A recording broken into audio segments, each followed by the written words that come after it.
정치권 소식 알아보겠습니다. 국민의힘이 내일 새 비대위 사령탑을 발표할 예정입니다. 주호영 의원이 다시 맡을 가능성이 커 보입니다.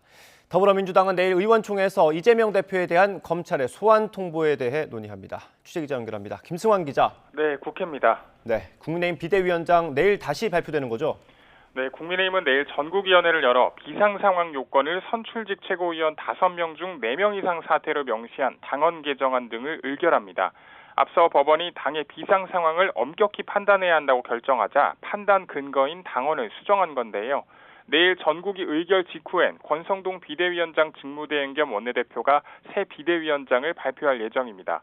현재 당 지도 체제 정상화가 시급한 상황에서 주호영 의원 외에 다른 인물을 임명하긴 어렵다는 기류가 읽힙니다.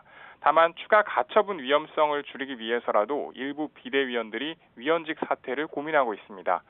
이런 가운데 오늘 이준석 전 대표가 오후 2시 대구 김광석 거리에서 당원, 시민들과 만날 거라고 일정을 공개했습니다.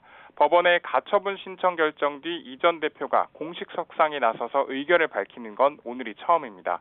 비대위를 상대로 낸 추가 가처분 신청과 당 윤리 추가 징계 가능성 등에 대한 입장을 밝히면서 여론전을 이어갈 것으로 보입니다. 네, 야당 소식도 알아보겠습니다. 민주당은 이재명 대표에 대한 검찰의 소환 통보 대응책 마련에 고심 중이죠. 네, 검찰이 오는 6일 모레 이 대표의 소환 통보를 하면서 더불어민주당은 내일 오후 2시에 비상의원총회를 소집했습니다. 이 대표에 대한 검찰의 수사를 정치 보복이라고 규정하고 있는 만큼 이에 대한 규탄과 향후 대응 방향에 대해 논의합니다. 이 대표가 현재로서는 직접 검찰에 나갈지는 미정이지만 불출석할 가능성이 큰 상황입니다. 잠시 뒤 오전 11시엔 조정식 신임 사무총장이 현안 관련 기자 간담회를 열 예정인데 이 자리에서도 관련 내용에 대한 입장을 내놓을 것으로 보입니다.